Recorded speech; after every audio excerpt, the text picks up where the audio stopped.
Rogan, Musk, Jones, a bunch of people watch these guys in videos dressed up, walking around from the Patriot Front with this guy named Thomas Russo. They look like feds. Are they feds? Are you with the feds? Is this manipulation? Why has the FBI been following this guy who's 25 today? FBI started following him at 17 years old and walking around saying he's America first. But there was one point in the first part of the interview, you're going to learn a lot about the guy. Second part of the interview, I asked one question, one suggestion, and he got triggered. You will see it when this happens, and you will definitely learn what they're for, his views on Trump, how weird it is, and his views with others. You're definitely going to learn what the founder, Thomas Russo, of Patriot Front is all about.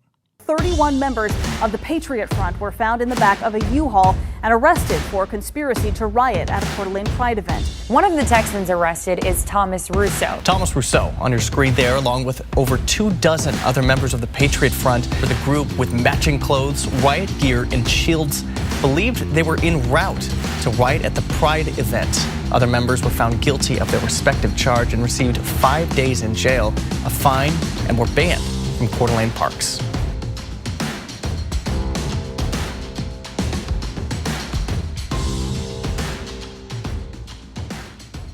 So just a couple weeks ago, we saw this clip of a group of people representing an organization called Patriot Front, led by a man named Thomas Russo. And this video went viral. If we can play this clip, this is in D.C. This is I think this was May 13th. This thing got 11 million views. And they're marching. A lot of people started asking questions. Why are these guys wearing a mask? Can we find out more about the founder? Are these guys tied to the Fed? Is this a Fed thing that they're just kind of trying to manipulate to make it seem like folks who are voting for Trump are part of white nationalists? And this is a ran by a leader who is known for his role as Patriot Front, a white nationalist and neo-fascist organization in the U.S. Now, we've read this many different places. So this prompted a couple different people to react to it. Rob, if you can go to the bottom of the comment section on one of the other tweets where Elon Musk responded. So here's them.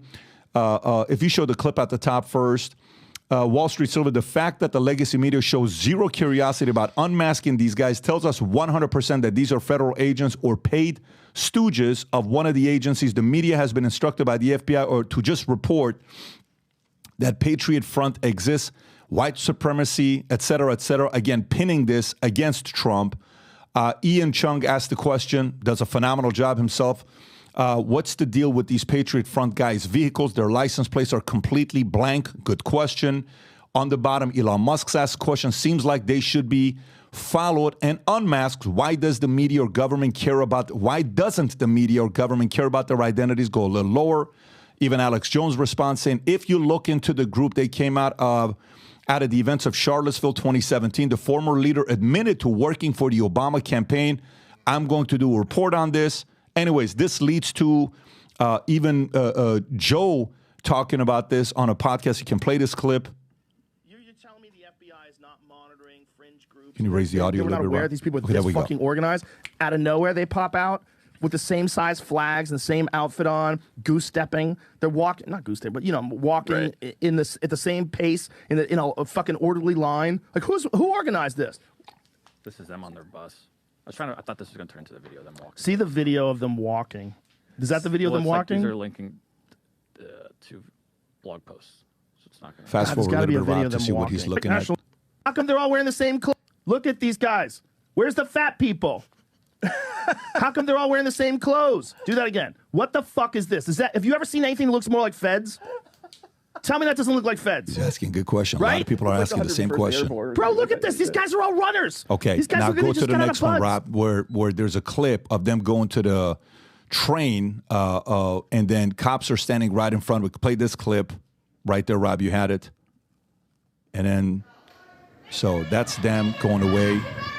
Get all the way at the top. At the escalator, there's cops here preventing people from going down. Why are they being protected by the cops? Anyways, I got a few other things. I just have a lot of questions. And so we reached out to the founder, Thomas Russo, and, he's been, based on the things you read, he's been followed and I don't even know. This is 2017. The FBI, who was on the FBI watch list, I think it's 2017 or 2016. It was early on as a young man. In high school. Yeah, in high school, he was being watched to see what he's going to be up to. And you've said a lot of interesting things. Number one, I was surprised that you said yes. So obviously you'll answer all this stuff. A lot of people want to know. My question for you is, why did you agree to do this interview?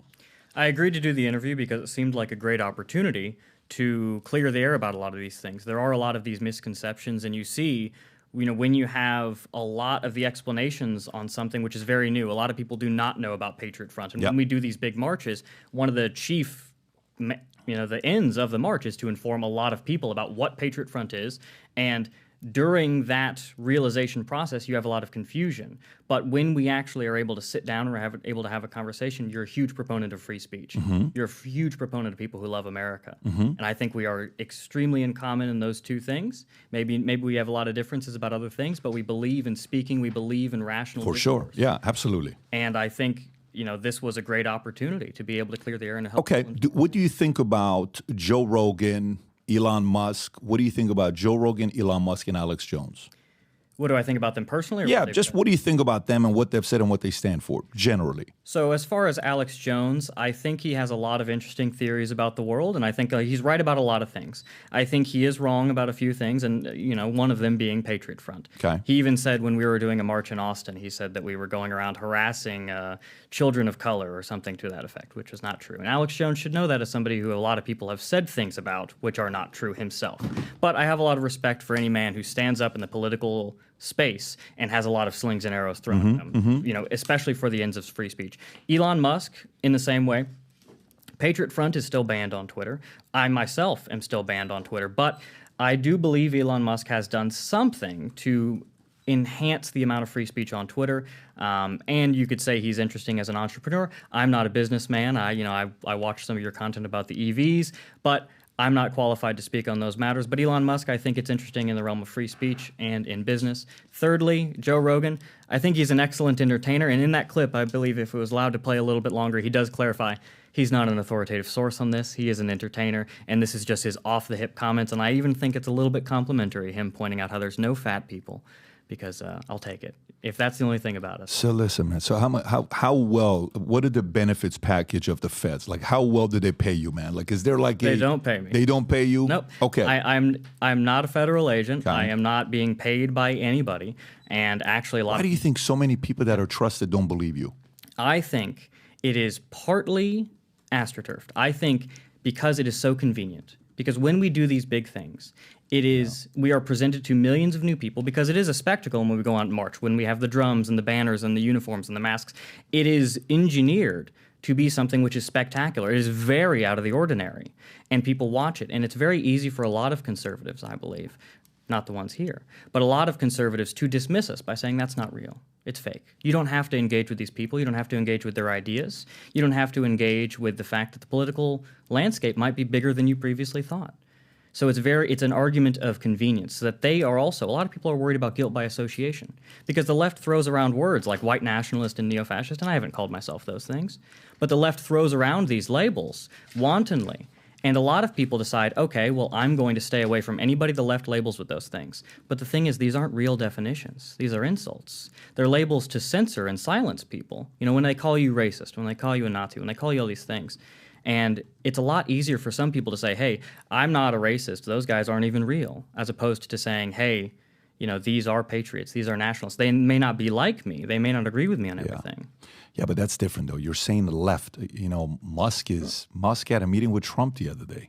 Well, Musk wasn't using those terms exactly. No, I know, but Musk doesn't trust you and your camp based on what he's saying. Like, hey, let's investigate these guys. Joe Rogan is a very reasonable guy. I agree. Guy that's, and some may, even from the left, are sitting there saying, why would Alex Jones criticize you and say you were tied to Obama, and one of your founders was, doing stuff with Obama campaign. I know what he's talking about. Tell me. So Alex Jones is familiar with Charlottesville, and I believe what he's talking about is one of the organizers of Charlottesville, Jason Kessler, did publicly work for the Obama campaign at some point years before, but I have never worked for the Obama campaign. You can search for a million years. You'll never find a single statement of me ever supporting Obama. And Alex Jones said he'll release a report on that matter in a week or two. I don't think it ever I think if he sees this, he will react to this and say. So Jason Kessler, I just pulled it up, is an American neo-Nazi white supremacist, I've anti-Semitic. never worked with him directly. You've never worked with him directly? No. So you guys have never spoken, never done anything together, no communication? We spoke at various times at Charlottesville. Off and on. So There was a whole what do you and him agree on, you and Jason Kessler? I do not know the man personally. I don't have a list. He has changed his beliefs several times throughout his political career, to the best of my knowledge. When's the last time you spoke to him? Like, is there an allegiance there where you guys get on? No, there is not. When's the last time you guys had communication? Years. Okay, got it. So let's set that one aside. So let's go to... But that's where I think the Obama fact is coming Okay, so again, this is the great thing about asking questions. You know, the audience can go do their own due diligence and people can react to it. Let me continue. So your position, I'm reading some of the stuff that you've said. An African may have lived, worked, and even been classed as a citizen in America for centuries, yet he is not American, okay? Yes. He is, as he likely prefers to be labeled, an African in America. The same rule applies to others who are not of the founding stock of our people or do not share the common unconscious that primates throughout our greater civilization and the European diaspora. The American identity was something uniquely forged in the struggle that our ancestors waged to survive in the new continent, not simply by birth, by one granted this title, but by the degree to which he works and fulfills the potential of his birth. So what do you think, like, if you were to break down what you believe in, do you want America to be a place where it's all white nationalists and nobody else that's not a white nationalist will be here? Would that be an ideal situation for you?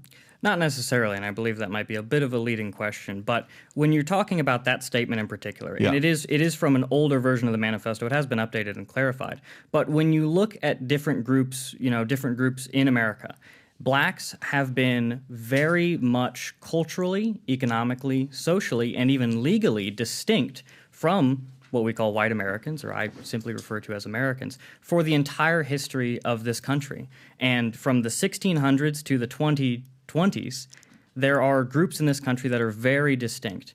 And when I say American, I'm not referring to purely as a citizen, but I'm referring to a member of the American nation, which I believe is a cultural, as an ethnic group, just like Iranian, just like a member of any country from Europe.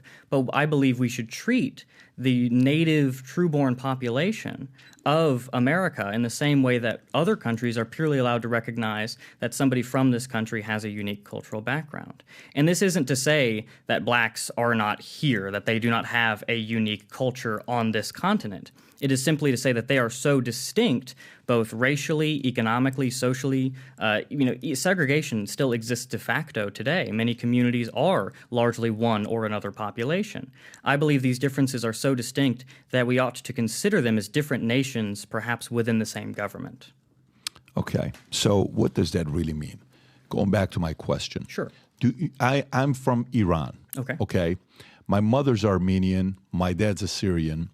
I came here in November 20, 1990. June 20th of 1999, I become a U.S. citizen. I joined the Army with a green card, okay? What do you consider me? Do you see me as an American or do you see me as an Iranian? I would think you are a citizen. You are legally and civically a part of the United States, and I would classify you as a good citizen. You are a businessman. You have brought a lot of value to the country. However, I would say that you are distinct from an American, and I am not somebody who believes that everybody who is not American is by default worse than. Mm-hmm. I don't put the world into that kind of hierarchy, but I believe there is a distinction there. And when you're talking about, what I would want to do, I think immigration should be restricted. I think all of the illegals should be sent home. I think anybody who lied about their naturalization status in order to get it unlawfully should be sent home. Like Tucker Carlson, you spoke with him recently. Mm-hmm. He mentioned how everybody with a dual passport should have to choose. Mm-hmm. Things like that are a great start, and I think you would really be able to help demographically secure the country. But, are we asking, should the United States have anybody within its borders in any civic capacity, which is not a national, which is not a true cultural, assimilated person? I think there is some room for that, and I think there's some room for that in a lot of reasonable governments. But what we're talking about today, or what we're talking about in the country today, is the fact that should these globalist policies be allowed to completely transform the cultural and demographic landscape of the country? And I believe that would make it something entirely different. So my sons, their mother is white. Their mother's white. She was born in Texas, Houston, Texas. Their dad is Middle Eastern. What are my kids? Are they American? I would say they are half and half. So if they're not born here to you, they're not American. If they're not, so what do I have to be fully American in your eyes? You personally? Anybody. So an American, I believe, is a member of the European race, any of the nations of the European race. And they not only, you aren't American simply by being a member of the European race. You have to have lived in America and assimilated to the American culture, the American heritage, which is harder to do nowadays because our culture has been so diluted. Things have been made much less sincere, I believe, when we look back at our history. So somebody not only a member of the European people, but also specifically a member of the who has assimilated to the American nation, just like anybody might assimilate. Got it. So have you done ancestry on your family? Yes. And I'm what aware. showed up? What came up for you? I have ancestors from both my mother's and my father's side that go back to the 1700s before the Revolution. And where do they come from? Scotland, Britain, and I have some French and German ancestry as well. Was it 100% Scotland, Britain, and was there anything No, from not the at all. Middle East at all? No, not that I know of. No. 0% from anything else. Entirely European. So for you, ideally, let me go back to it, because on another article, when you're talking about what the Patriot Front's propaganda tactics and dissemination methods. Let me just read this to you. This is an article written about you. You can react to it. So Patriot Front prioritizes the dissemination of propaganda as a core feature of its organizational activity. Here are some of the key tactics and methods they use. Physical propaganda dissemination. Members are required to participate in physical propaganda dissemination and attend public events as a condition of membership. This could involve distributing flyers, posters, and stickers in public places. Okay, cool. Online presence. The group maintains a careful public image with propaganda and public activity intentionally void of overt racism and hateful conduct. This sanitized public image allows for a wider reach to others who may be sympathetic to the worldview. Okay. 3, professionalism and publicity. The organization places significant emphasis on professionalism, publicity, and membership growth. Okay, next one, recruitment. Patriot Front quietly recruits new members who are worried about a nation overrun by immigrants and a world controlled by loose. Their propaganda acts as a funnel to more extreme organizations and ideologies through their online presence and organizational affiliation. You can obviously dispute that. But it says recruits quietly. So I'll come back to this. Intimidation and vandalism. The group engages in a mix of vandalism, intimidation, and to foster anxiety. They use attention-grabbing techniques like igniting smoke bombs during demonstrations and protests. Secrecy. Patriot Front communicates secretly and avoids talking about guns or violence online. This is done in an effort to avoid attracting negative publicity and government intervention. Which of these do you think is inaccurate about your organization? So they say that we use colored smoke at demonstrations or banner drops to instill anxiety or fear. That's a ridiculous point. You'll find photographers using colored smoke for attention-grabbing photos. It's the same reason we do it. They're entirely harmless. And private communications are so that we can hide things from the world? No. Your company here, I don't imagine every communication between all of your employees is public. You can't look that up on Twitter.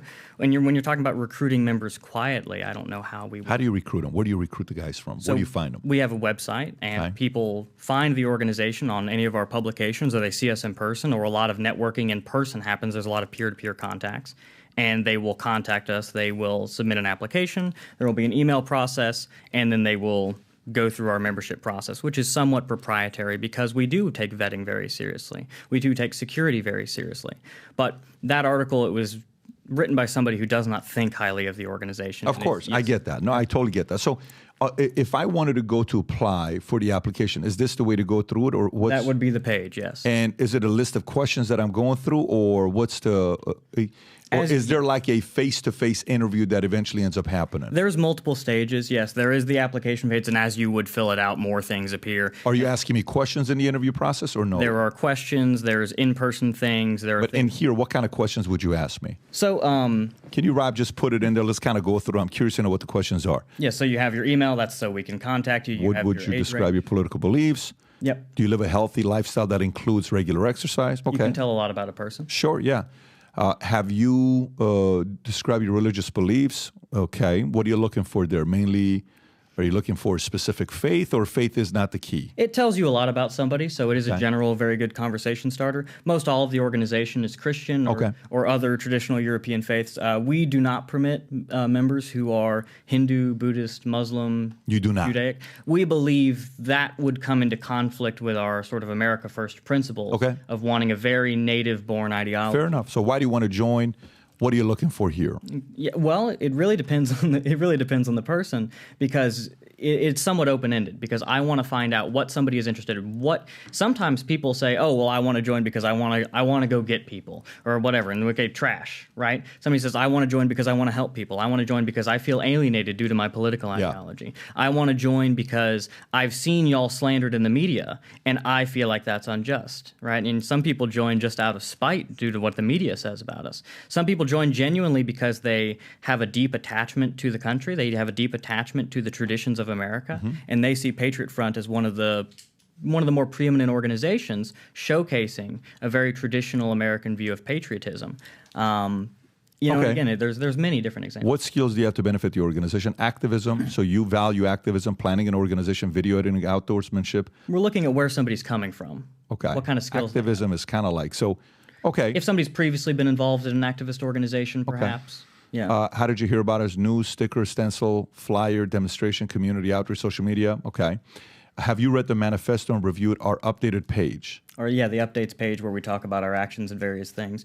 And the question That's it? being the manifesto there is it's kind of a good hint that somebody should go read it if they haven't already.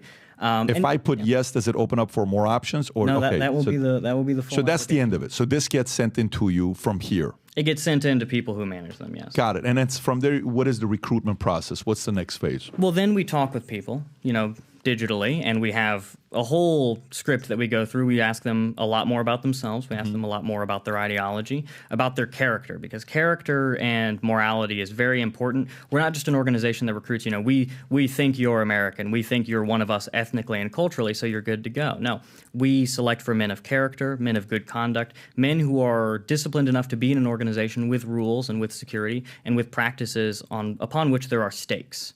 And after that, there could be several in-person meetings, which are variable depending on what we've learned in the process so far and where you might be going and what local representatives you might be speaking to. How did you learn how to do this? Who taught you these tactics?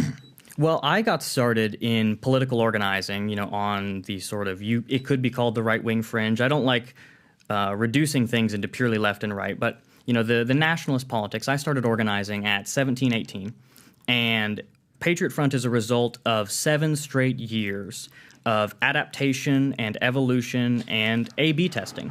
Because, like you've gone through many different jobs and business ventures in your life, Yep. Patriot Front has gone through many iterations, many updates to its structures. Because what Patriot Front is doing in its particular realm of politics, when I showed up, I was fresh out of high school, there was not a handbook written out. There weren't all the rules. Nobody was there to say, hey, don't do this because this is going to happen to you. And we have had to find out a lot of things the hard way, but we do really well in trying to find out mistakes before we make them. Because, you're familiar with the violent tactics of anarchists and Antifa, and you're familiar with people online who will try to find somebody's identity and use it to destroy their lives. There's a few videos that have gone viral of, somebody who the left and the internet thinks has done some racist thing, and they get millions of views. Their life gets turned upside down. They get kicked out of college, all those things. So there's a lot of security matters that come into place there, and we've had to build that up over time. Have you ever had conversations or communication with the FBI? No. Have you ever met with the FBI? No. Why'd you think about it?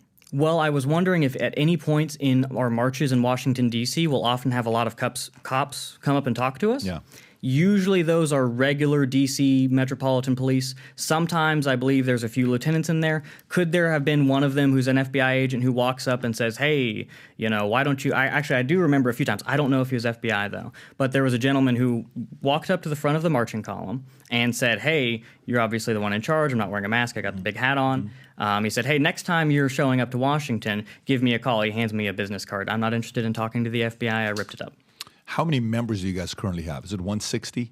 No, it is considerably above that, but the exact number I'll keep it a little bit proprietary. I guess what I'm asking for is, of the people that you have that's above 160, how many of them are active? Are a lot?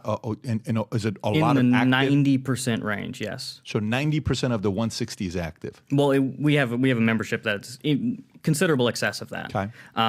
And we are not a strictly political organization like a lot of people might think. You know, we're not a political party. A lot of what we do is community organizing. A lot of what we do is fraternal, where people have family events. We engage in charity efforts. We, you know, the paper activism you see, where it's a poster, it's a sticker, it's a flyer, it's a banner.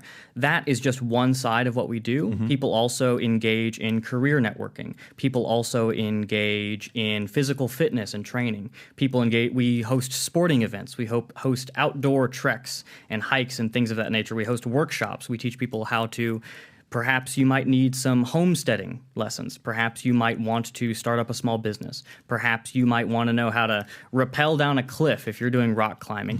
Anything goes, really, because we do all those things. And actually, you mentioned in that article you were reading before, it says we avoid talking about guns. We don't do anything with guns.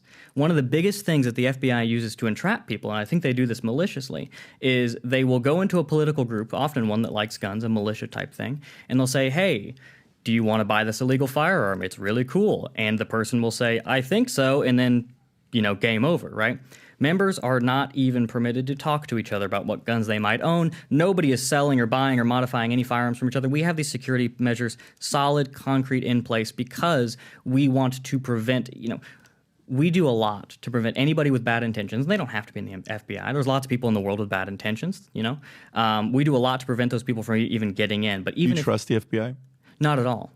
I think the FBI is a very politicized institution, and I think, frankly, it should be abolished and perhaps something else should replace it. I don't think you should be able to get away with murder by crossing a state line, right? There should be some way for laws to be enforced on that scale. But the FBI itself, I believe, is so bureaucratic, it's so politicized, that it should be completely gutted and replaced. Thomas, of the people that have applied to your organization, okay, some would say the reason why you don't want to give the number is because it's a lot smaller than people think. And when you're small, you have to act big. And when you're big, you have to act small. So maybe you're trying to act big while you don't have a lot of members and you're having a hard time gathering a lot of people. That could be one position that some people may take. Whether it's true or not, it is what it is. They may say that. What have you had any of the people that came to apply that were former FBI members? Any of the folks that applied? We screen and we ask people about if they have any government background, whether that's working for the post office or we have a lot of veterans. And we have never uncovered an actual FBI agent. Now, this does happen, and you know this happens all across the political spectrum. But a lot of times, if somebody's information is put out there, if somebody's name gets big on Twitter for some sort of fringe political thing, this happens, you know, with Antifa too. This happens with even Trump supporters who post a message about, you know, sometimes they say, hey, that person should have something bad happen to them. Next thing you know, next morning, you got two plainclothes FBI officers knocking on your front door, and they say, hey, we have this tweet printed out here. What would you like to say about it? That has happened to members. But the FBI, I don't believe, engages in the type of undercover infiltration that a lot of people attribute to it as much as people think. So yes or no, you've never recruited anybody that was with the FBI before? You've never had any. So are most of the people in the organization that get recruited, what percentage would you say are former military? Somewhere maybe around 15 to 20%. Oh, so it's not a big percentage. Is there 1 in 5. It's not a lot. Okay. I would have thought it would have been more. Not in a good or bad way. I just would have thought because everybody looks like they're in shape. So maybe the guys that you're getting are CrossFit guys. I don't know who you're getting because these guys are in shape. Sure. Why wear the masks? Well, masks are engaging in the practice of anonymity. And I think the government, because if we don't trust the FBI, if we think government institutions like the FBI are politically motivated and they do use people's personal information to silence them, to censor them. And not only that, but the media, you know, they talk about, oh, well, why isn't the media identifying them? Because it's really difficult for them to do so, and it's a lot easier for them to publish the types of articles that they do. Anonymity is a right, I believe, that falls well under the First Amendment of the Constitution. Okay. What do you think about the organization Anonymous? I don't have a really fleshed out opinion of the organization Anonymous itself. I'm not sure if it's really a single organization or if it's done anything lately. It might have done some good things. It might have done. I'm not really familiar with. Any inspiration from them? No, not necessarily. No. Any connections with any of the guys from Anonymous or no? I've never known anybody who's been involved with that. Got it. So, you know, records obtained by the Texas Observer show that the FBI has been monitoring you since at least May of 2017. Now, May of 2017, you're how old at that time? I would have been 17 or 18. 17 or 18 years old. And I think where that comes from because at the time, a lot of people... Let me just finish it. No, please continue. Yes, absolutely. While he was still a student at Capitol High School for his own flyer distribution on Dallas area campuses. So that's it. Why would FBI follow a 17-year-old kid? What are they worried about with you? Maybe they were worried that I would start a much more successful political organization than the one I was in at the time. But at the time, what's more realistic is a lot of people were putting up a lot of posters and flyers at college campuses around the country, and the FBI probably had some political movers inside that said, hey, keep an eye on these things and get all that data because we think some of these people putting out flyers, maybe they're dangerous. That's all they need. The FBI doesn't need... That doesn't make any sense, though. The FBI doesn't they're just have a worried high about threshold. you with flyers? Perhaps. It was part of a larger trend that was happening in the country. The FBI doesn't have a high threshold for needing somebody to look in on something. Yeah, but for flyers, there's hundreds of thousands of people that put up flyers. You want a 17-year-old kid is put on FBI is monitoring them because of just that? I think it's as crazy as you do. You think so? Yes. What do you think about Nick Fuentes? I do not have a really one way or the other opinion on Nick Fuentes. I think he has a lot of correct opinions. I think there's plenty of things that me and him might disagree on. I have nothing against him personally. He has had some complicated opinions on the organization in the past, but I think he is broadly somebody that is pushing the boundaries of free speech and pushing the boundaries on perhaps conservatism, even patriotism. So I would say he's done some good in his political career. Who on the America First community has publicly supported what you guys are doing? There have been a few podcasters and pundits who I believe have made positive statements. Who? I believe one of them, Ryan Sanchez, has come out in support of us. Not people on the same level as Fuentes, but there is some support on that side of things. But why do you think why do you think they're uncomfortable with you?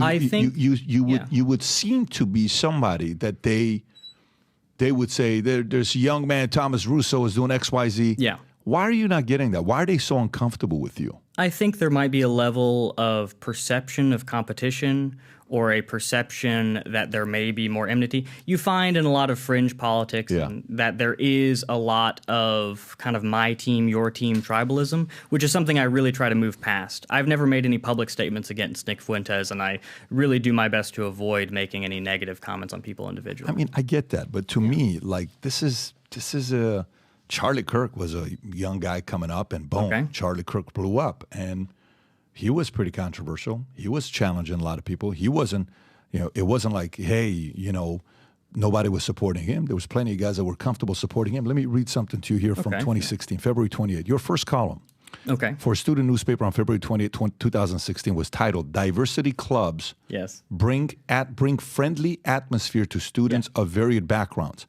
That's kind of contradictory to where you are today, no? So that is a news piece, and I was simply doing a story for my school newspaper, perhaps sophomore, junior year, that I was given by my editor, and I, like a good journalist, simply wrote the facts, and I talked to these people, and I wrote down what they said. If you look at the same newspaper, there are other comments, or there are other articles I wrote under the opinion category, and you will find more patriotic opinions under those when I was free to write my opinion. So do you believe in diversity? Do you think diversity does bring friendly atmosphere to students of varied backgrounds?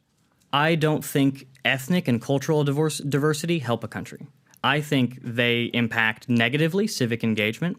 And there are some forms of diversity that are good. Like if you're trying to build a house, right? You want the diversity of having a bricklayer, a plumber, an electrician, and an architect. But if you're trying to build a house, you don't want 10 people who don't speak the same language, 10 people who are trying to build different types of houses. And that's the type of diversity we have in the country today.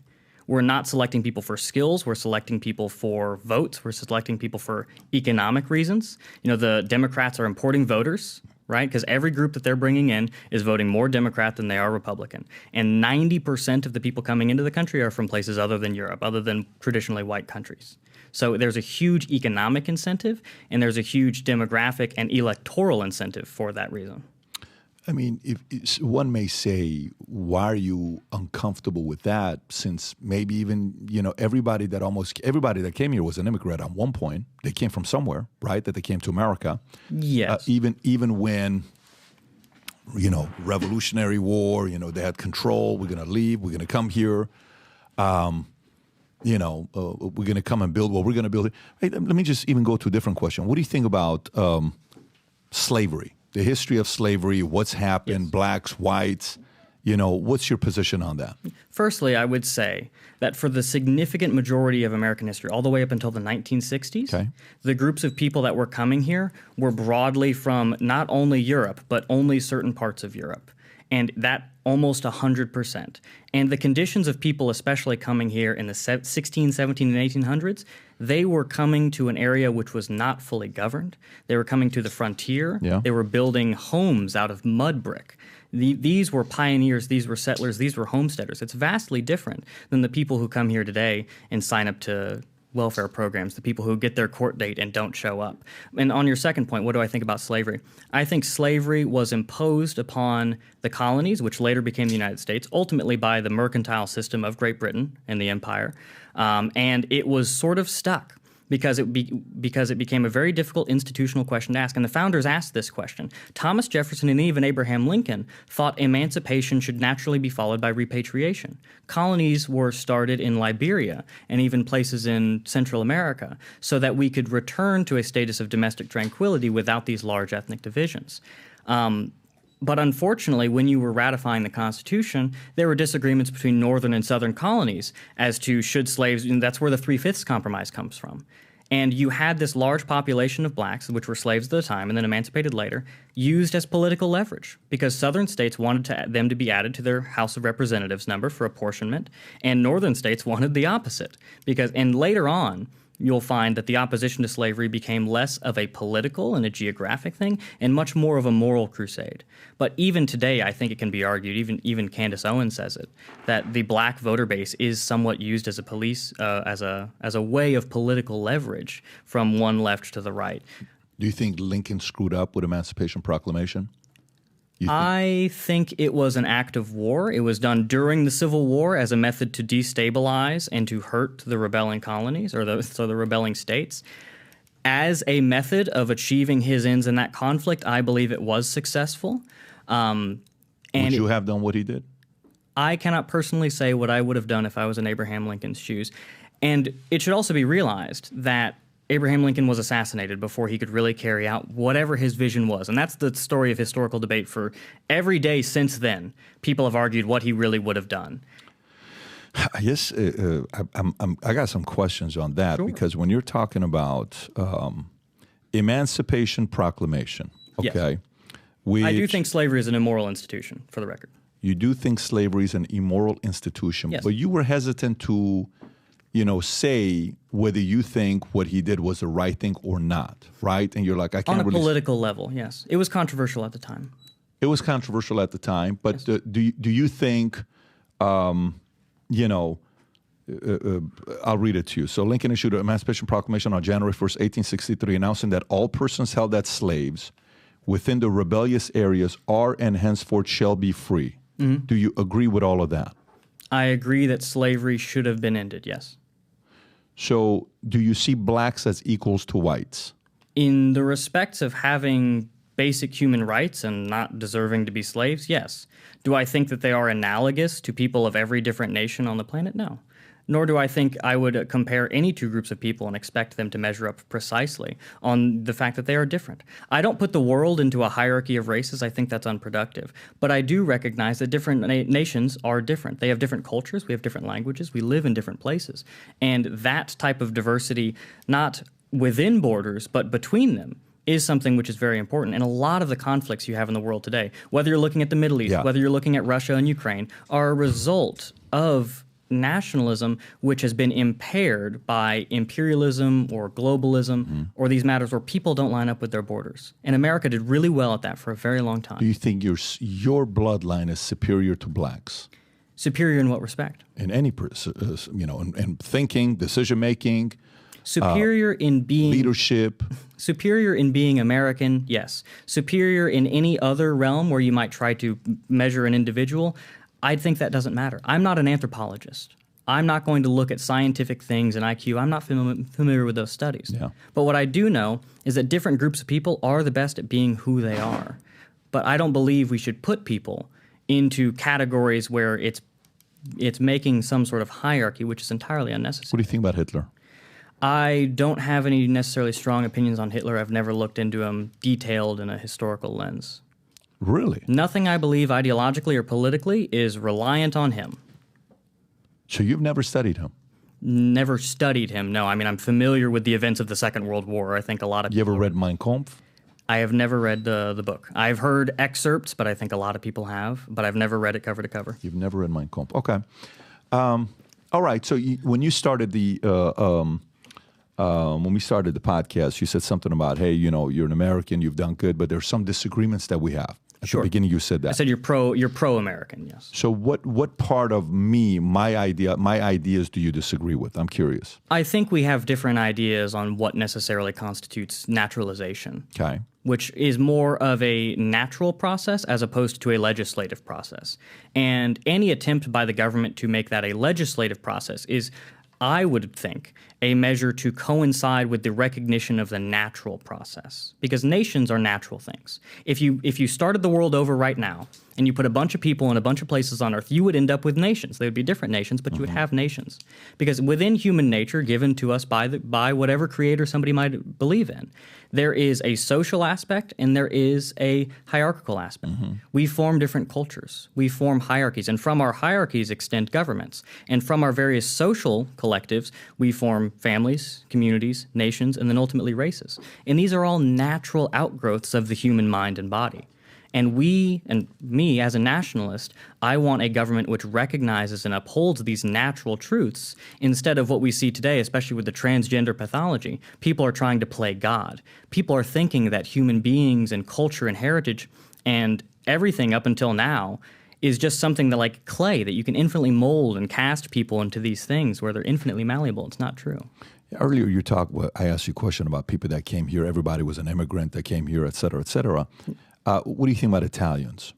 I think Italians are from Europe, and people of European nations can assimilate into the American nation as it is of Europe. Why do you think Italians experienced, I don't know if it's racism, discrimination at the beginning, where Italians were not allowed? They had all these things about them. Why do you think that happened in our history? There was discrimination and there was opposition to a lot of the immigration that happened in the late 1800s and the early 1900s, not solely on the basis that these people were from Italy, because even the immigration restrictionists of the time agreed that there are good people from these countries. But the matter was, due to the economic incentives and due to a lot of social differences, the worst rungs of those social classes from Italy and other places around the Mediterranean were being brought into the country because, for example, steamship companies would make money by the head. So what do? You go and you clear out the asylums, you clear out the prisons. And a lot of countries were happy to dump these people onto American shores. And that was where a lot of differences come from. And of course, there was the opposition based on Protestant and Catholic lines. Religious differences you're going to find all the time. That's something innate through human history. So if you were president today, how would you handle, what would you do differently today? If you become a president today, it's 2024. You know where we're going with immigration. You know, we have somewhere between 8 million, 15 million. There's a lot of numbers we've read.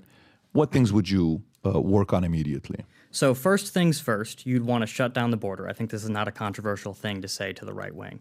You'd want to shut down the border. Every single illegal immigrant has to go. Anybody who's lied about their naturalization status, where they lied about living somewhere, they lied about really being a refugee when they're just an economic migrant, their naturalization should be revoked. Anybody who used that person as a chain link anchor baby, sort of, don't keep families separated deal, they should go as well.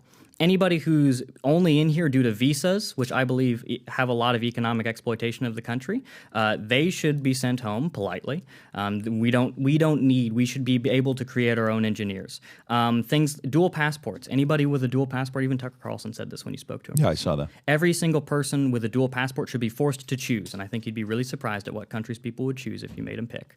And then you can start on a process of even voluntary repatriation. A lot of people... you have millions of people coming in, maybe not every year, but every couple years. Biden's let in 7 million people in the last 3 years. a lot of these people are only here because of the economic incentives, right? And I agree that America should be a place where people can make money. I agree that America should be a place with this sort of opportunity. But not all the people coming across the Mexican border are entrepreneurs and businessmen and doctors. A lot of these people are here for the social programs. If those dry up, or even if you turn them around and say, hey, we're not doing that anymore. We've tried since 1965, we've tried the greatest humanitarian experiment in the history of the world, and frankly, it's failed. So we're going to turn this money around, and we're going to set you up going back home. You'll get a bus fare. We'll even sign all sorts of treaties with the government you came from, and we'll make sure it's happy. Would you consider yourself a white supremacist? I would not, for the reasons that I listed before, because I don't believe that the world needs to be put into a hierarchy of nation over nation, race over race. I think that's unproductive. I believe in nation states. I think throughout history, the most stable form of government has been when you put one nation in one state. Right? When you have a state which expands over many nations, you end up with imperialism. And in history, you would have governments that expand geographically. Like they would push their border over another nation. You have the Roman Empire, you have the Persian Empire, you have any empire, take it or leave it. And what we have now is the opposite, where we're taking people from other countries, other nations, and we're bringing them here. And it's still a form of imperialism. And I believe it's an attempt to assimilate all of these various nations, or members of various nations that reside within the modern-day United States, into a sort of uprooted culture, a sort of nothing-at-all nationality. And I think that is very difficult. What was your question again? Did that answer it? Yeah. No, I asked a question about not white supremacists. Oh yes, I'm not a supremacist, so I don't believe you need to rank things in order. And I consider myself first and foremost loyal to the American nation. I am not loyal to other European countries. If there was ever a case where the interests of the American nation, which I am a part of, came into conflict with the interests of any other European nation, I would choose my own. So saying that I'm purely white in that respect would be reductive. Who are your heroes as a kid growing up? My heroes, so personally, I was in Boy Scouts, and I had role models, and I had mentors in that taught me a lot about morality, a lot about team building, a lot about small group leadership. And I believe, my father and some of the people in Scouts that I looked up to were role models growing up. But further on, as I've began to study and familiarize myself with American history, like I believe all members of the nation should, I have come to find a lot of admirable qualities in people like George Washington, Thomas Jefferson, John Adams, Andrew Jackson, Theodore Roosevelt. Each of them have very stunning values, which I think I would never compare myself to, but I think we should, as Americans and as what we believe are servants to our national cause, we should try to emulate them to the best of our ability, because those people came from extraordinary circumstances. Sure. And I believe if we are going to save America, if we are going to recast America anew, because America has had ups and downs, but every time there's been a large correction and America has been set for the next century, maybe the next 150 years. I think we need that, and we need to look back at our history and say, how did they do it? Not exactly the methods, but how did they do it in terms of character, in terms of virtue? What kind of conditions did our founding fathers grow up in that made them so strong? Yeah, but you're saying, so Yes. At 17 years old, you're already thinking about doing some of these things. Why? Why is that? 17 years old, most people are smoking weed. I'm assuming you didn't Never. smoke weed. Yeah. Never once. At 17 years old, you're, chasing skirts, you're doing what you're doing with girls, you're playing sports, you're maybe joining some clubs, you're part of you have a 4-point, you're either you're academia guys. Why are you thinking about these thoughts at 17 years old? This has to have been a deep-rooted conviction, either from someone in your life or a book or something, to get you to be thinking the way that you are. I saw a lot of the political landscape when I was just finishing high school. I was on the school newspaper, so I stayed tapped into the news. And of course, Trump was running, and politics was everywhere. You could not get away from it if you tried. I went to city council meetings, and I saw what local government was like. I tried to join the Young Republicans Club in school. There was nobody there that even supported Trump. I went to a press conference when Trump was not nominated, when Chris Christie endorsed him for the 2016 presidential race. I was there with my school newspaper.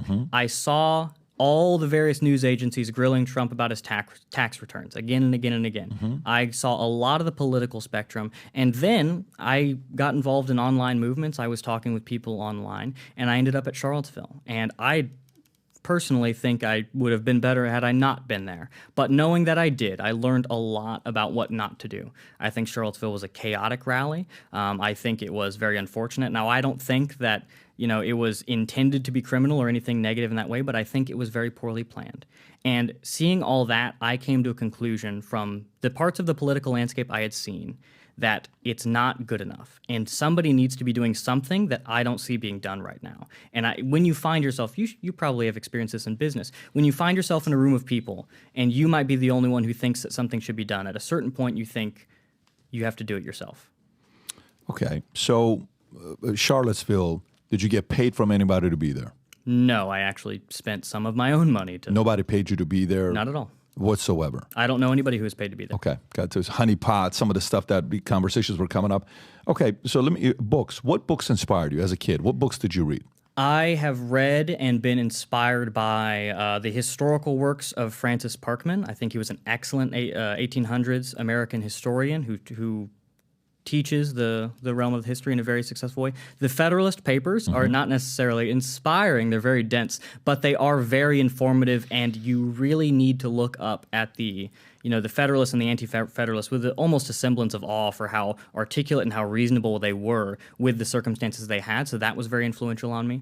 I've read through the speeches and a lot of the works of George Washington, which sounds cliche, but it's a cliche for a reason because Washington is the father of the nation and so many other things. I don't exactly remember the book, but I have read biographies of Andrew Jackson. I believe I read Benjamin Franklin's biography, and I found that to be very interesting because he lived in such a different world. I have read some works by Madison Grant and Lothrop Stoddard, who I don't agree with everything on their racial theories, but I think regarding immigration, they were right about a great number of things. Who do you fear? Who do I fear? Who do you fear and what do you fear? I fear a life not worth living. I fear irrelevance with nothing to do about it. I fear unfulfilled potential.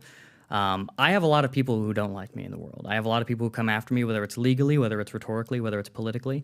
But I'm not afraid of that. I'm afraid of not doing the most I can in my life to accomplish what I think is right and moral and virtuous. I'm afraid of not being true to myself, with being put in a situation where I feel like I have to morally compromise. Tell me about your relation with your parents, mom and dad. Absolutely. And I think my mom and my dad, who don't necessarily share all of my political opinions or even some of them, so I won't drag them into this, but I think my parents were divorced from a young age. From my young age, not theirs. And I went back and forth, and I learned a little bit about how families can be a little bit dysfunctional in the modern day, but I think my story is one shared by many, many young men in America Me too, today. yeah. Absolutely. And I believe that I learned a lot from them. I still keep in good touch with them. Are you close to both? Yes, I would say so. Not one necessarily more than the other. Although I did live with my father longer once I got older, but I think it's important for a young man to have a more male role model in his life. Who offended you? Offended me? Did anybody offend you? You mean in a personal context? Did anybody offend you to cause rage within you? I don't believe I have the kind of rage in me that a lot of people would expect or predict. I do what I do out of the belief that it's right and that it's necessary. And I always do my best to avoid getting angry with people, but I don't have to try that hard. Because I can have disagreements with people, but I believe politics and decision-making and leadership, especially since I work with volunteers, everybody I work with is working with me because they want to. And when I say, hey, go do that thing, I always follow it up with, and here's why.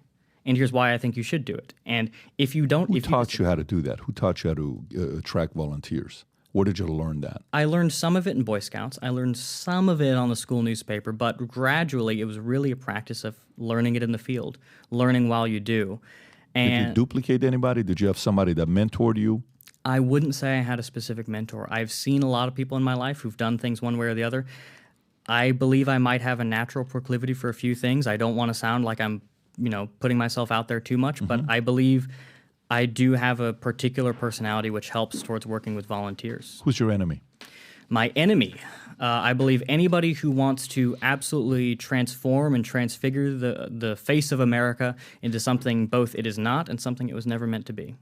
Does it make you feel uncomfortable that you're sitting with a Middle Eastern right now? Not at all. We're having a rational and reasonable conversation. When you went to school at Kapell, what percentage was whites? What was the, It actually changed very considerably in my time there. I'm not exactly sure on the percentages, but when I was freshman year, I believe, white people or, traditional Americans as we would know them were the considerable majority or a supermajority of the population. By the time I left, I remember there was one very key moment where I went back to my middle school. I was there working for the school paper, and there was a World War II veteran of the Pacific Theater speaking about his experience at Pearl Harbor. And I looked into the audience, and I would say around 3/4 of every child sitting there was of Indian ancestry, subcontinental Indians. And the amount of indifference I saw was startling.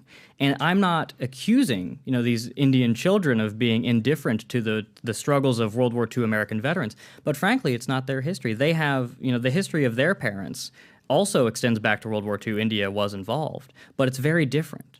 And it was just a shocking moment because the country that this man thought he was fighting for and the country that he was being presented with today were so drastically different that was a stunning moment. But was I personally offended? No. Okay. So Patriot Front, do you guys have any black members? No. Why not? Because I believe that the interests of blacks in the United States and the interests of who I call Americans are distinct. I don't believe they're always contradictory, but we only recruit members who are of the European race and of the American nation.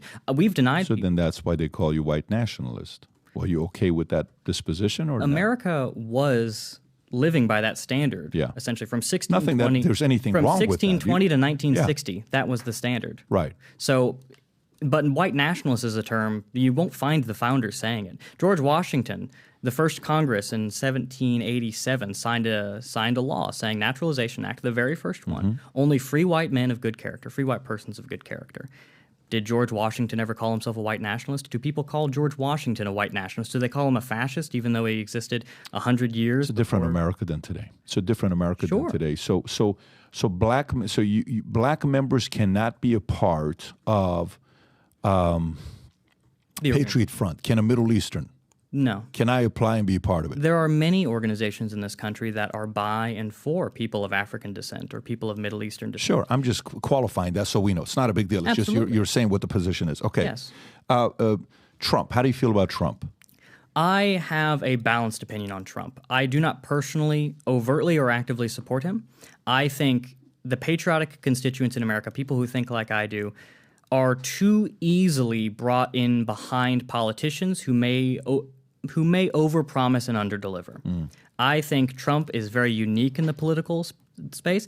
I think he has done a lot for the conservative movement. You see things being the norm in conservative politics that under Mitt Romney and Newt Gingrich would have been unthinkable. So I think there is a value to that. I think the landscape has opened up. But I don't personally support Trump. I think Trump has to do more.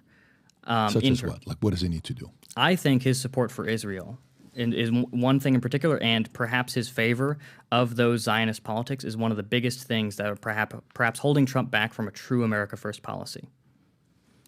So you're not for him supporting the Zionists and Israel. You don't like that. I am not in favor of that. Why are you uncomfortable with that? I believe not only is the wars in the Middle East, often involving Israel, either directly or indirectly, are a huge drain of resources, of diplomatic credibility. I mean, how many countries in the world hate the United States because we have chosen Israel as an ally over however many dozens of countries despise us for our role in that.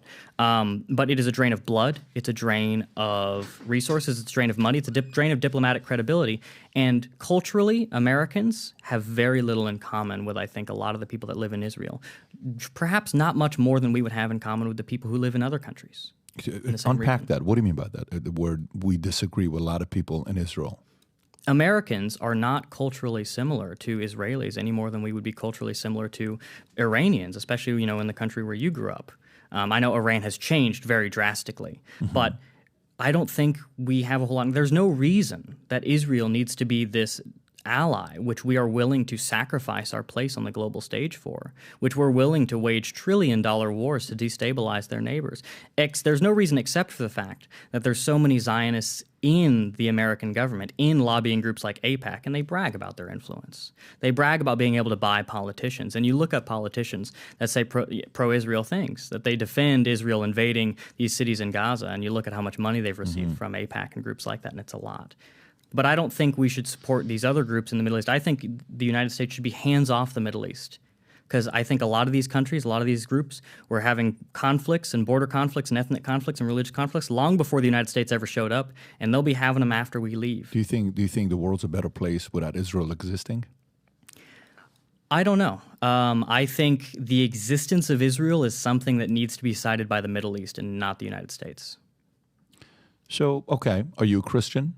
I am not personally religious, although I do deeply respect and appreciate the role that Christianity has played in shaping the culture of America. What do you believe in? I believe there's something. I believe there is greater power. There is something in nature or something in the creation of the world and the universe. Who do you think Jesus was?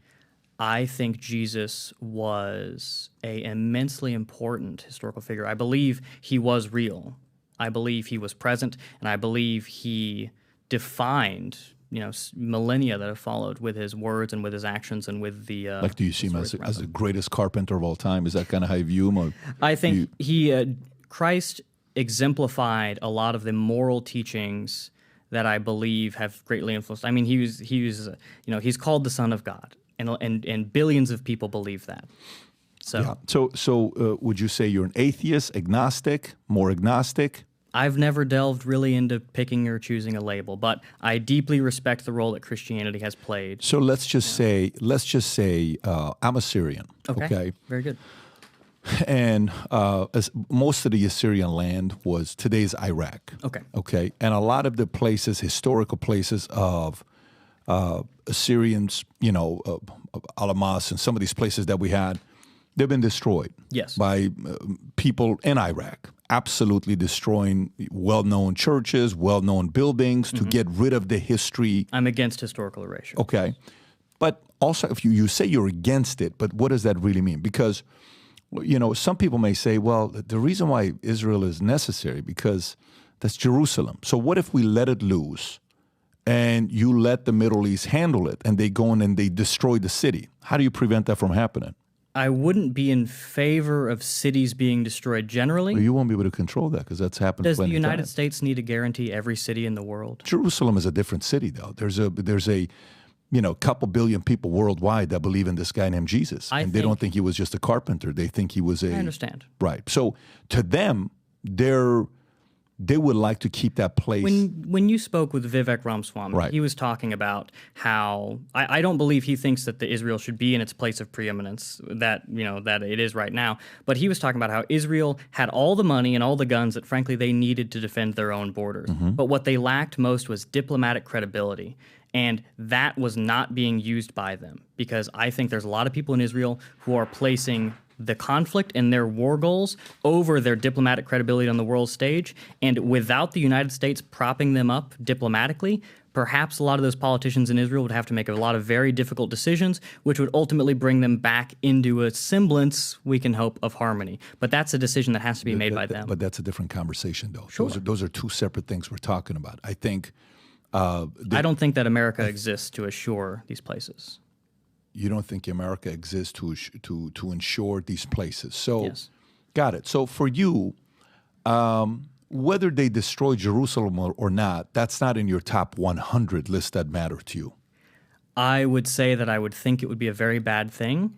However... You wouldn't lose sleep over it, though. The United States, if we're talking about what we would do, I'm not in any position to write policy or dictate foreign policy, right? But the United States could act not as a arms dealer, but it could act in a more assertive tone as a peace broker.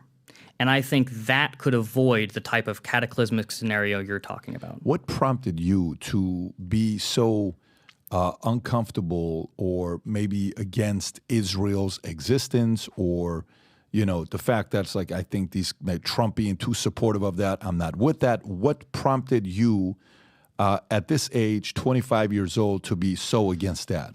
It's not so much Israel in the Middle East as much as it is Israel in the United States. I think the amount of people of Jewish faith and ancestry, and specifically of Zionist political leanings, is they're overrepresented in positions of power in the United States today. And is that me saying that every single one of them is morally bad and guilty of some particular wrongdoing? No, absolutely not.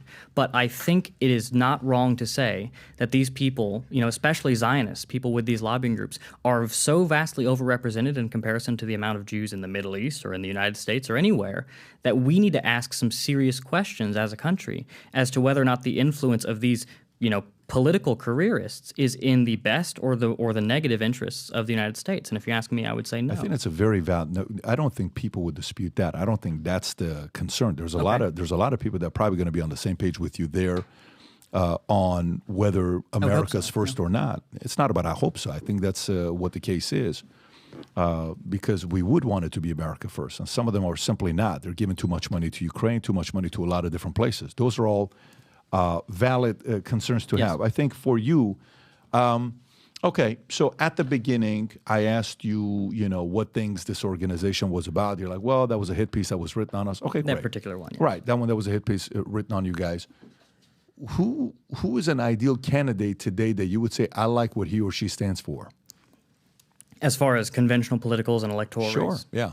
I don't think right now there would be somebody that Patriot Front is willing to endorse, because there's not somebody up in that same stage who would in turn endorse Patriot Front. I will defend anybody who defends me. However, I would say that the political constituency or the patriotic constituency in America is not really ready for a nationalist candidate, because we lack a lot of the community organizing. We lack a lot of the central focus. You look at the Republican Party today, and so much of it is about what we aren't, what we don't like about the left. It's very oppositional, but you will find there is a more intense lack of a congruent and cohesive vision of what America should be 10, 20, 100, 150 years down the line. So you're sitting out this election. You will not be voting this election. I will personally not be voting. I will not be stopping members of that would be illegal. I'm not stopping anybody from voting. But you won't be voting. I'm not telling anybody not to vote, but personally, I will abstain. So okay, so if that's where you are, my take on you is you're a true, you won't like this, you're a true white nationalist, not in a way that you're a Nazi and you're from that standpoint, but I think you may need to study a little bit of Hitler because... I don't think so. I think. Listen, if you really are trying to do good in the world, which sounds like that's what you want to do, it's important to study history. Sure. And sometimes studying history isn't just the good and just studying the good people. Sometimes you got to study the bad people as much as the good people to find out what drove them, what moved them, what pissed them off, and what led them to do something that was catastrophic. You're young. You sound like you're a true believer. I'm not convinced all of this is happening. I think something happened to get you to be believing this stuff. I don't know the relationship with mom, dad, and uncle, somebody like that at the beginning. There's that nothing maybe inspired. negative about any of I don't say negative. I didn't say negative. Okay. I mean, I have some certain beliefs myself. Sure. That as a young man that got my convictions to get deeper. I think there's something there. Because I think for someone to just wake up one morning and want to do this, it prompts a lot of different questions at a young age. Okay. There has to be something that's the motivation there. I don't know what it is, but I'm sure within time we'll find out. Any final thoughts to the audience before we wrap up? For me? Yeah. I think there were a lot of things that when we were talking about the elements on Twitter, especially some of the things with the tweets regarding the arrests in Idaho, we never really got to fully dig in there. When you were talking about the fact that masks weren't taken off, can I talk about that point? Of course. So if we could perhaps pull it up, the image or the video of yes. So he's asking there, why no mask removal after arrest? And I actually saw, if you scroll down in that thread a little bit, there were photos of the guys. See right there, if you go right, not only is that everybody's mugshot, but you go right there, and there is one of the guys being unmasked. And here's why. Here's what happened. Is they stopped the truck because a citizen, just a regular person, saw something very strange. He saw something very unusual. He called the police, and he used some language, and the police were on a hair trigger that day. They were very nervous. And what they did was they showed up with all their SWAT gear and stuff like that, because previously there was a militia group in North Idaho which said, hey, we're going to be there. We're going to do all sorts of stuff, right? that wasn't us. But the police hearing that phone call thought it might have been that militia group. They show up like this. They arrest people without even they were talking about a rioting charge before they even opened that box truck. They knew what they were going to arrest those people for. They bring all those guys down onto the grass, handcuffed, because if you're a cop, you're thinking, what's more dangerous to me, this guy's face or his hands? So they handcuff everybody, they sit them down, and they start processing people one by one. What they did, and this includes me, they took me up there in front of the squad car, they take all your stuff out of your pockets, they take your mask off, they take a photo of you, they do some paperwork, then they put you in one of them big police vans, and they take you off to jail. So when people say, why didn't they remove their masks? They did. They absolutely did. And that whole court case happened. Not everybody. I mean, I understand you're just isolating one of the cases. It's not. I would be more than happy to go through every single case. There's a difference between, having some like that versus, you guys wanted to come out. What do you think about KKK? What do you think about Ku Klux Klan? I think it is a useless organization, both modern, and I think it made a lot of very large mistakes in history. Such as? I think its tactics were overly chaotic. I think there were some big political investments by the Klan into things like prohibition, which I think were useless, especially in hindsight. I think the religious disputes of the Klan were entirely useless, especially in the modern context. And the cultural footing of the organization was founded in a lot of resentment following the Civil War, which I think made it ineffective in getting out of a culture of resentment itself. Because if that's where you start, it's going to be very easy to stay there, and it's going to be very easy to recruit everybody who has that sense of resentment, but it's going to be very hard to translate out of that. What do you think about David Duke? I don't know a whole lot about David Duke's life. There are probably some things he said which are reasonable. There are probably some things he said which I disagree with. I don't know if he's ever hurt anybody. I don't know if he's ever committed any particular crimes. So I will say that I'm broadly unfamiliar with the man. So it sounds like maybe you didn't study Hitler, but you definitely studied the KKK. It's American history, yes. Why did you study them? Why are you so interested in the KKK? Well, the KKK is an interesting part of American history, especially when you look after the Civil War and in various periods of racial unrest in the 1800s. Its role in the 1900s, I'm a little less familiar with, but there were various iterations. It's obviously not all the same people. But I am familiar with the Klan as much as I am familiar with the various other political figures in the aftermath or before the Civil War. Yeah. So then, for me, it's not necessarily America first, your disposition. One may watch this and say, it's not America first, you're white first, because there's a big difference. Because if you say America first, some people may, on the left, they may find a way to use you and pull you in other America First organizations. Have you considered changing the, branding to white first over America first? Well, no, because the white people I'm talking about are those who specifically live in America and have a connection and a history with America. Right. So it's not Germans, it's not Lithuanians, it's not people from Denmark. It's Americans. And I believe in white first. These people. White. I believe. Sure, colloquial, it's white people. Yeah, yes, that's descendants okay. of the European race. But what I'm saying is that would get that would help a Musk or Rogan or some of these guys to say, okay, cool, he's white first. It's great, no problem. It's not America first. Those are two different things because the definition of America. Go ahead. You're talking about from 1620 to 1965. Americans were thought of before Europeans landed here. There was no America. America is a word that comes from European cartographers. The United States of America comes from the 1700s. There was not a single signer of the Declaration nor a ratifier of the Constitution. Even until 1912, people who we call Native Americans, which is a term born out of the 1960s, did not have citizenship. They were not members. They were not even citizens. Think about the Constitution. I think the Constitution is one of the greatest legal documents in human history. Absolutely. So what's the first? Let's go through it, Rob. Just pull it up. Let's pull up the Constitution. Go for it. I think it outlines a government that has been very effective, a government which allowed America to go from a series of fledgling colonies to a continental empire.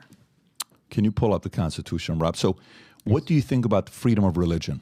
I am in favor of freedom of religion, especially in the context in which the Founding Fathers wrote it. There was no large population of Muslims or Hindus in America at the time it was written. This was primarily written between different sects of Christianity. So meaning a lot's changed since then.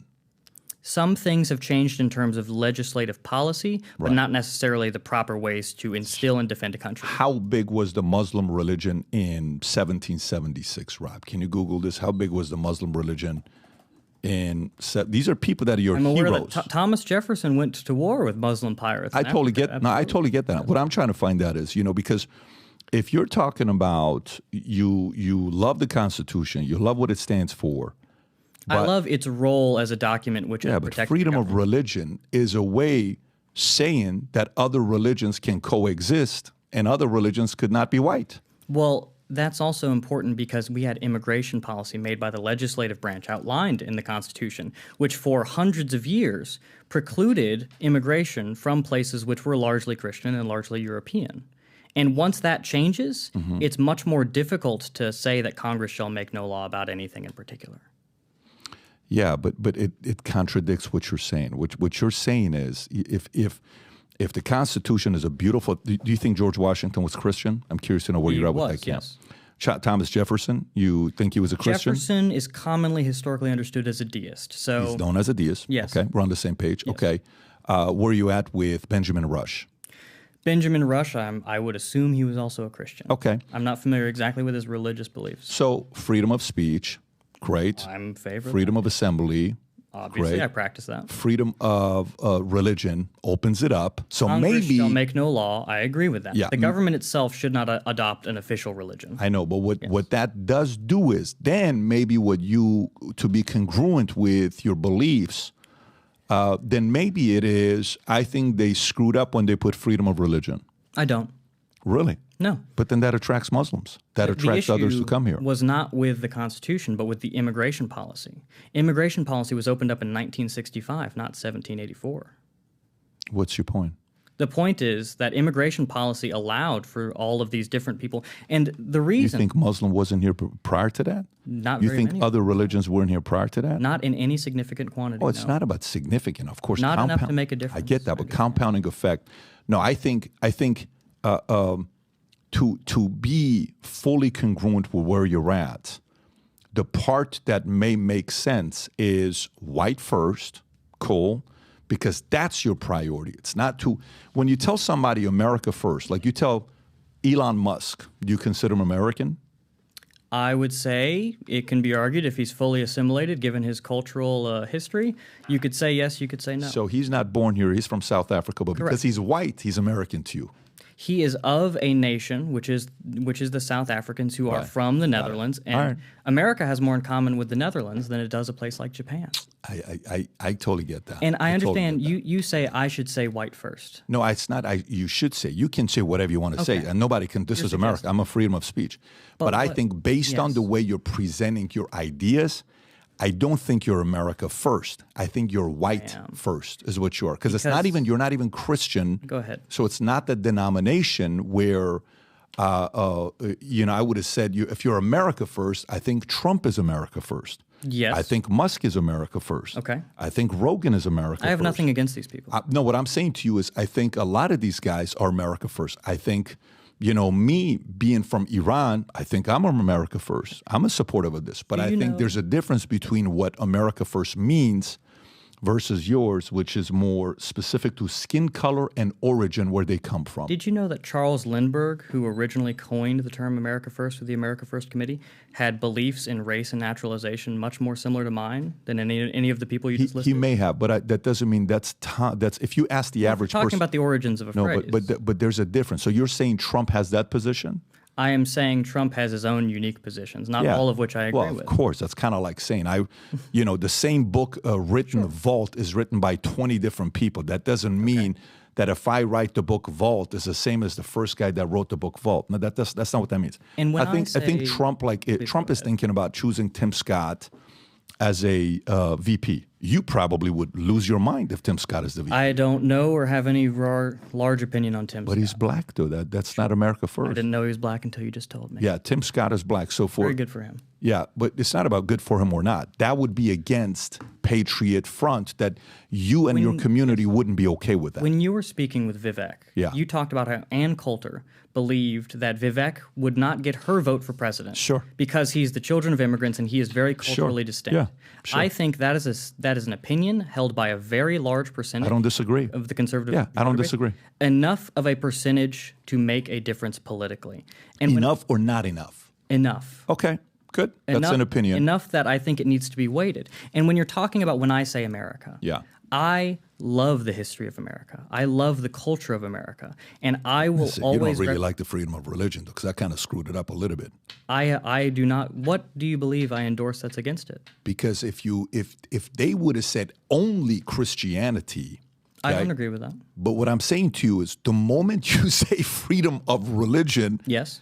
you attract whites, blacks, Middle Easterns, Asian, Japanese, Muslim, anything and everything to come here, when because they wrote that, and then Yeah. for hundreds of years afterwards, Then they screwed up in your immigration eyes. was restricted. then they screwed up in your People eyes. who wrote that Yeah, also made a wrote mistake. the naturalization laws. Yes. Okay, so they made a mistake. So that's what Well, you're not saying. they made a mistake, but people hundreds of years later made a mistake. Well, not necessarily. If they say freedom of religion, then maybe they weren't paranoid enough to think that freedom of religion could open it up to other religions from different sects and communities to come to America. When they passed the Immigration Act of 1965, I believe Lyndon B. Johnson said it would not significantly transform the demographics of the United States. Yeah. We know that that's false. Okay. And when they wrote the Constitution, when they include the First Amendment in there, they're primarily talking about preventing religious disputes among a people which was largely homogeneous and of European descent. You can look into the works of Washington, Hamilton, Jefferson, and they all believe this. I understand that. I understand where you're at. Okay. I understand your position. I think the audience gets to decide to say, okay, this guy is not necessarily America first. He's maybe white first. Or some people are going to say, no, I think he is this. They're going to make that decision for themselves.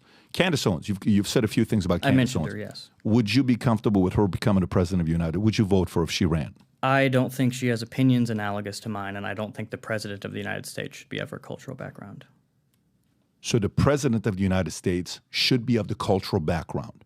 Well, he should be American, yes, She is. by she some would- people's definition. That goes to skin. Well, it goes to a cultural experience. Give me a black American in your eyes. I don't think there are any. That's the point. So that's skin. That's where you're going. Race So- is not skin deep. But I understand that. But to me, Race is an experience of which has all sorts of ramifications Right. sociologically, Right. demographically, economically, culturally, religiously, even linguistically. well, I'm telling you, what today did is everyone now knows who you are. I'm Okay? glad. Yeah, no, everyone now knows who you are and what your position is. Yes. This is good for you. Now they know. And by the way, some people are going to be like, I like this guy. And I think believe it or not, I think there's a community of people like you that are out there. The same way when you said, I think there's enough of people like Ann Coulter in America. Sure. I Make think a there is. But I think some people also say they're also holding America back. Nationalism is going to be a part of the political landscape, no Yeah. matter what anybody does, because I believe it's rooted in the innate feelings of human beings. What do you think about Obama, by the way? When Obama became president, were you doing backflips celebrating that we have a black president? I was not in favor of him. I was very young. I was in Right. middle school or perhaps Right. elementary school. He's not one of the guys that you're in favor of. That would drive you insane. I don't think Obama did a very good job as president. So then who at that young age made you believe that? Did your parents play a role? Did they say anything about blacks My parents did not influence me largely politically. I think my parents did a good job of raising me, but I will not place my political beliefs on I them. get that, but for that to be injected at a young age, someone influenced that. And that's all I'm saying.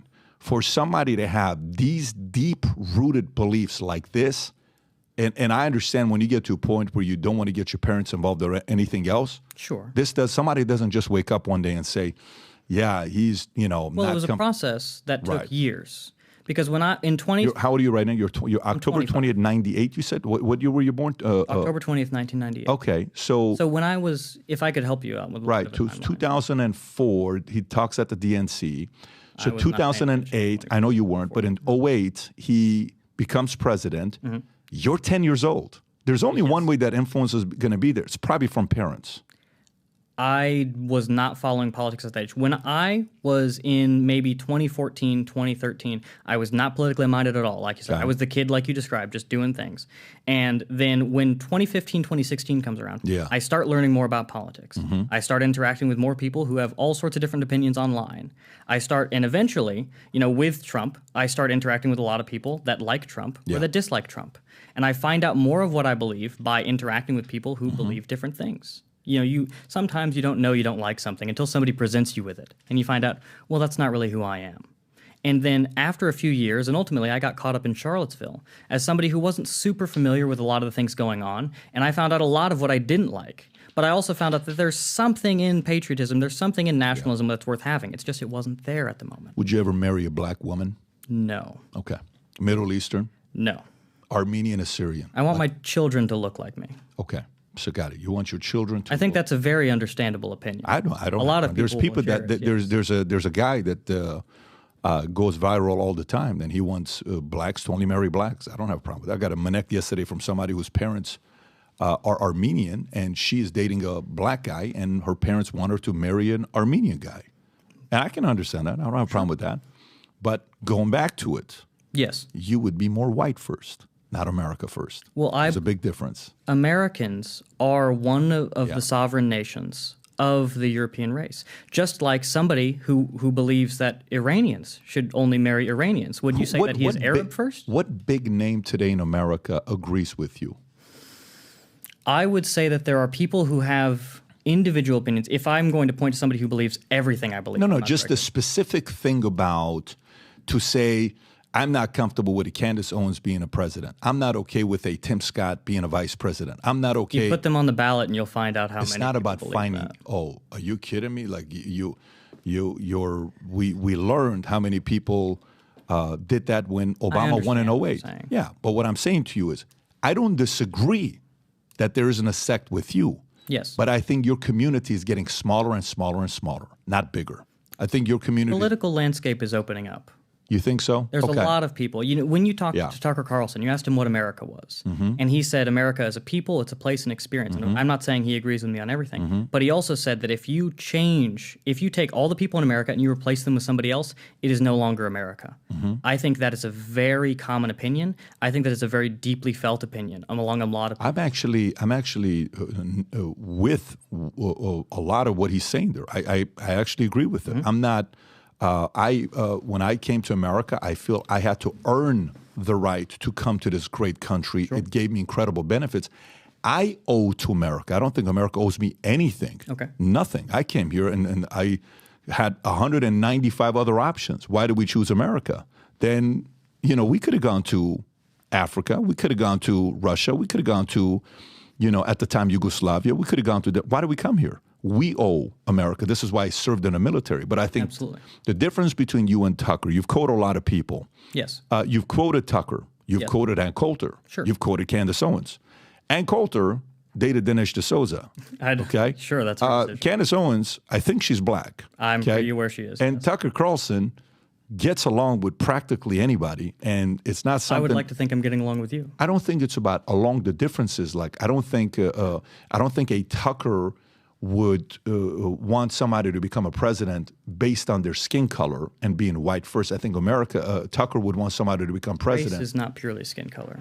Race is a broader aspect of the human experience. I get that, but I mean, listen, Candace Owens is as American as apple pie, and Candace Owens is black. She is black. You would be uncomfortable with her being a president. I ask you if you would ever marry somebody. No. Okay, cool. There's the fact that you're uncomfortable to say white first. You shouldn't be. You should be comfortable with it. America is a nation which is a part of Yeah. what you see as the white race. Yeah. And I want to. I don't mind. The people I in married this, a white girl from here. I think we did the ancestry, and I think she's British. So I married a white girl that you would support of. Where she's from. But to me, I don't support somebody automatically because they are a member of my nation.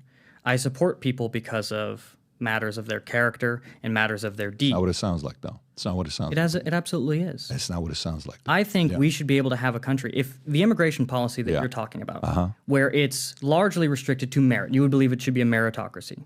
Yeah. And people who have something to bring to the country should be let in. Right. If that was in practice for the last 100 years, do you think the country would be whiter or less white? 100 years ago, going back to 1924. Sure. If that would have been practice, would it be whiter? I don't know. So we're only letting in people right. who could do something that you did. Yeah, I probably, if you allowed it based on what they did, I don't know, because the educational system in Japan is incredible. Okay. I think when I came to America from Iran, I schooled you guys in math. No, but wait a because minute. of how Wait a well minute. Japan is, No, these people aren't but wait a coming. minute. When I came here in 7th grade, Okay. I was shell shocked of how pathetic the math was in America Yes. at 7th grade. I laughed at Americans. Mm-hmm. And so, go look at how many Persians, Iranians, job creators, what they do. Are you kidding me? They're all over the place when it comes down to business. So bring Japanese, bring Indians, the highest paid. Yes. Indians in America. Can you pull up, Rob, which immigrants in America make more money than actual whites? This is actually the direction you went. Being Wait a an minute. Let me just show this American- to you. No, please. Okay, go ahead. So if you can pull this up, Rob, where it shows there's a statistic, income inequality. If you can't find it, Rob, I'll find it. It shows which ethnic immigrants make the most money, and whites are at $65,000. Indians are at a $129,000. So do I think America would be better if they attracted more Indians? They kick white people's ass. I mean, if that's the part. And I'm not even There's no Indian. reason that I believe all these, and what you're talking about, is more of the immigration that's coming from the visa programs and not necessarily the southern border. Well, I'm not for illegal immigration. I'm not sitting here saying understand. we do illegal immigration. That's not where I'm coming from. But that India landed on the moon. I think they can have their own engineers. There's no reason that these people need to come here, especially not in such great numbers that it's transforming American communities. Yeah, but that part, what you just asked, is Yes. when you said, if from 1924 till today, Yes. if we, followed guidelines, would America be whiter or this? Numbers, specific data, highest paid immigrants in America, okay, ethnicity. There is a chart, which we've done an episode on this. Brandon, if you're watching, I found it. Okay, here we go. And da-da-da-da-da. You got to see this because I think this will be good take a stuff for you to take a look at. At the top, just something for us. USA. The largest growing demographic group in the Yeah, country is yeah. coming from south of the border. There isn't a single country of that nationality on this list. No, you're Maybe okay. at the very bottom Okay, there, check this actually. out. Indian Americans, number one. You're uncomfortable when it says Indian What Americans. percentage of the country right now has Indian? Hang on, let me kind of go through this here for I was you. asking you a demographic. Indian Americans, understand. 100,000. Filipinos, 83. Taiwanese, Sri Lankan, Japanese, Malaysian, Chinese, Pakistani, whites. White first. They're 8th place. Then you got American the is not about average making American. No, but this, because I know white is important too. So white Americans are there. The cultural Then- experience of No, being American. but you said, you asked me a question. I understand. And your question was, if we would have followed the guidelines. If I see this right here, you know what I would say? I'd love to get more Indian engineers here. Are you kidding me? We hire a bunch of them. They're brilliant. So whatever, the IIT Institute engineers destroyed the MIT Institute engineers. Their educational system on how there's a video documentary that was done that got engineers graduating from IIT. I don't know how familiar you are with IIT versus MIT. I'm not. Okay, then you ought to take a look at this because our educational system is weak. It's not strong. Indians come in here, they make us better. Educational system from Japan, make us better. Middle Easterns come in here with the math from Iran, they make us better. What's wrong with that? I mean, if America wasn't able to use some of those resources, what I'm against is leaving the border open. Guys, come left and right. They just found 6 people who are on the terrorist list that's come in the last 2 years. What was the number, 6 or 14, Rob? Do you remember 6. that? 6. 6 that have come the last 2 years on the terrorist list because we've left the border open. No one's for that. If we could, because I asked you a question about Yeah. what the total demographics would look like. When we pulled up that list, Mm-hmm. the largest percentage making up groups from Africa and south of the border, Mm-hmm. from Latin American countries, was at the bottom. And again, I'm not saying those are bad people, Mm-hmm. but I'm saying we need to question why our immigration policy allows mostly those types of people. That's a fair question. And we That's shouldn't, not a- we shouldn't be afraid to point out that these various groups are coming from different places that are different. But this destroys your argument. What with- percentage Yeah. of the present-day United States population Yeah. is from India or the Philippines? That would be a very excellent question. Because if you subtract that, But let me ask. Okay, so let's then just say. what does the demographics look like? But no. Then do you not want more Indians and Filipinos who send their best people? I think India and the Philippines Yeah. are perfectly functioning countries. And they need all of their engineers. Yeah. Because to me, being an American isn't about making money. Yeah. Being an American is about a unique experience. Yeah. If the Philippines or if India was going to be 52% European, I would think that was just as bad as if America was going to be 52% of all of these groups you list here. And it's not only that, but it's that the groups that are composing the largest growing demographic percentage, you will see are actually a net negative in terms of taxes. You know when you got triggered? What's that? Do you know when you got triggered? You're going to go back and watch this because your guy's recording it, right? Graham is recording it. You know when you got triggered? I believe I am having a civil discussion. Oh, no. By the way, let me tell you, you're way more respectful than I thought you were going to be. And I'm actually enjoying the conversation. Thank you. So I'm not, if somebody asked me and said how you were, I'm not going to say he's an asshole. No. Good. Am I going to say he is, whatever the question? That's not the feeling I got. But I will say, the moment I said white first, your body energy changed. All of it. Because I believe it's a mischaracterization of my view of the nation. Then that's okay. Let the audience decide on what that is. But to me, I don't have any problem with people who have your position. Others can disagree with it and be like, okay, great. Yeah, he doesn't think a black person should be a president. No problem. He doesn't think a Middle Eastern should be president. I think Americans are white, and white people should be president in America. That's why I think you're white first. And other countries can make those decisions. You're right. But that's your position. Just stick to it. That's my position. You can say, I believe I'm white first, not America first. Those are two different distinctions. But Americans are white. Yeah, and not all white people are American. And you would never want a black American who's born here to be the president, and you would never want a Middle Eastern person who's born here to be president. Being born here doesn't make you American. Okay. So then you change what the founding fathers who wrote it, then you can say they were fools. Their immigration policy in First Naturalization Okay, finally we're getting it to the bottom of it. That Rob, these founding fathers made a lot of mistakes with this Constitution. I believe their it's not Act was proper. Yeah, it was good. Well, they just didn't know who was going to make more babies over the next 200 years. Making more babies doesn't mean you get to have my country. Yeah, but your country, the way it created a constitution, allowed for the people to come here because of the guidelines that they had. The Constitution didn't outline immigration policy because that is under the realm of the legislative branch of government. Right. The issue began with the Immigration Act in 1965. But the founders created the structure in a way that allowed the legislative or Congress to make laws. Yes. Yes. That's fine. That's on them then. Then that's the point where they create. The founders messed up by making a based on your branch. position, not mine. Based on what you think. I think what the founders built is ridiculous. I think what the paper, what they built is absolutely insane, and I am super grateful for the way they built it. This is why I believe I'm America first. I would have no problem with somebody who is, I'm not born here, right? So guess what? According to our Constitution, I can't run for office. I respect that. Yes. Totally get it. Okay. Makes sense to me because I wasn't born here according to the laws that they have. I get why they would do that because if somebody all of a sudden from the outside comes in and they want to take over and destroy this great nation, they would. That was the right way they thought. This country was built with a context of naturalization that I believe. Right. You can point. White first. Sure. Yeah. Absolutely. Right. Then you find. And every single European nation has practiced this policy for thousands of years. Now we're talking, and this ends the conversation. My opinions have been the same. Now, I know they have been the same. Yes. This is just more messaging for you because it's confusing some of the people on the America First side because they're putting you as America First. So whatever the journalists are writing, they should change the verbiage instead of America First because it's more white first. That's all I'm saying. They should understand what I believe America. I think they will. And by the way, I think.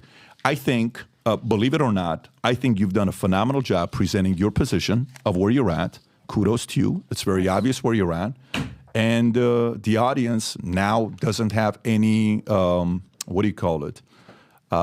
questions to say, okay, maybe he's not fed. He's white first. Maybe he's not this. But maybe if they don't have questions, or if they do, they know where to find me. Yeah, there you go. Okay, fantastic. Well, Thomas, appreciate you for coming out. What I do respect more than anything else is an individual that's willing to come and answer the questions and is respectful about it. And you've been like that from the beginning to the end. And I value that a lot. It's one of those things we value a lot in our family. And I don't care whether you're white, black, Asian, or any of that stuff. I enjoy the conversation. Thank you very much. Anytime. Take care. It's been a pleasure. Take care, everybody. Bye-bye, bye-bye.